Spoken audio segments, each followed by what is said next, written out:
ये दोस्तों चलते हैं इतिहास के उन पन्नों को पलटने जो आज से कई सौ साल पहले लिखे गए थे।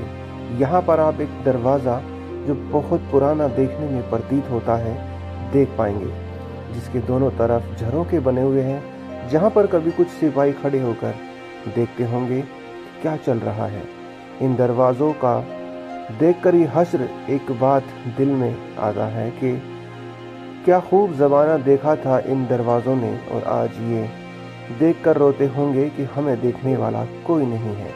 दोस्तों निज़ामुद्दीन की इन गलियों में जब आप देखेंगे तो काफ़ी भीड़ भाड़ आप यहाँ पर देखेंगे, लेकिन इस दरवाजे के अंदर आपको कुछ नशेड़ी गंजेड़ी और कुछ बच्चे खेलते नजर आएंगे। किसी ज़माने में इस दरवाजे को पार करना एक बड़ी चुनौती का सामना करना पड़ता होगा, लेकिन आज यहाँ पर आप ऐसे ही इजीली आ सकते हैं, जा सकते हैं। फ़र्क सिर्फ इतना है, तब ये साफ़ सुथरा और अच्छी हालत में था और आज ये खस्ता खरारी हालत में आपको नजर आएगा। सामने वाला ये एक मंडप है जहाँ पर कभी मुशायरा हुआ करता था। मिर्ज़ा गालिब और उसके शागिर्द और वक्त के बादशाह यहाँ पर बैठकर मुशायरा सुनते थे और यहाँ पर कुछ ऐसी बातें हुआ करती थी। जाने का तो बहुत ही खतरनाक रास्ता है, पर चलते हैं, देखते हैं इसके ऊपर चल के। भाई आराम से आराम से आराम से। भाई साहब बकरा बड़ा हैवी है, आराम से देख के भाई। बकरा है बहुत खतरनाक वाला, तेरे से ज़्यादा हैवी वेट होगा उसका बकरे का।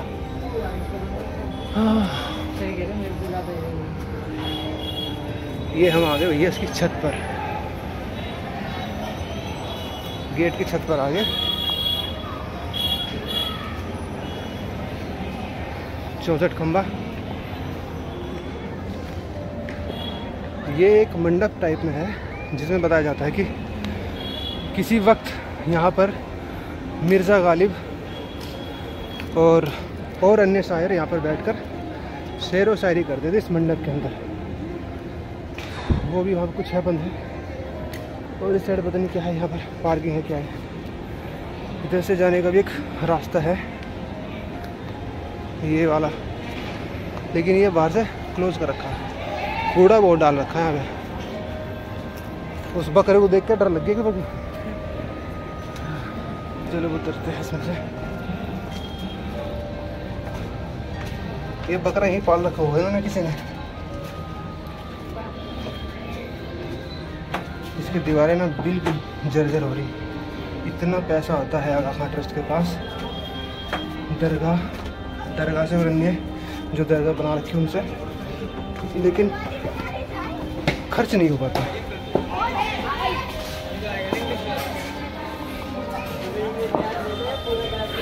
दोस्तों जैसे ही आप उसके गेट के अंदर से आते हैं तो सीधे हाथ पर आपको यहाँ पर कुछ कब्रें नजर आएंगी, जहाँ पर कुछ लोग अपना आराम फरमाते हैं, सोते हैं, बैठते हैं, खेलते हैं।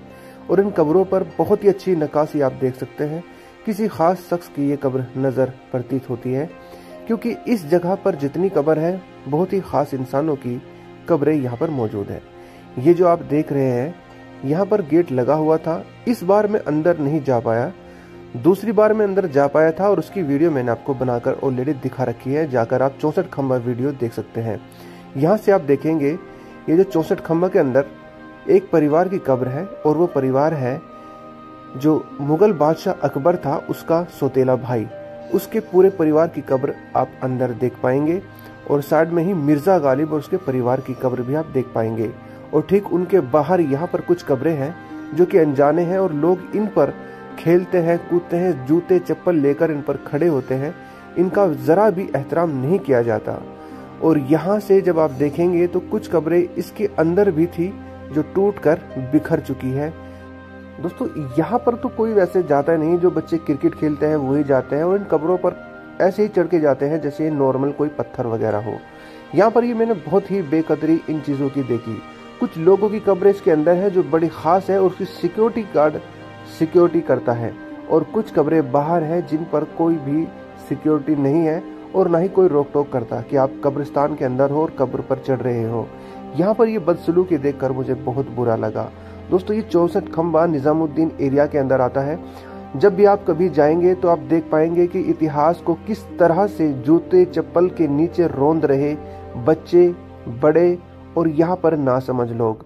ये हमारी ऐतिहासिक धरोहर है और इन धरोहर को किस तरीके से बेइज्जत किया जा रहा है वो हम यहाँ पर ही जाकर देख पाएंगे। कुछ लोगों को इतना ज़्यादा प्रोटोकॉल मरने के बाद भी दिया जा रहा है और कुछ लोगों को बिल्कुल भी प्रोटोकॉल और इज्जत नहीं दी जा रही है। दोस्तों, ये वीडियो आपको कैसी लगी कमेंट करके जरूर बताइए।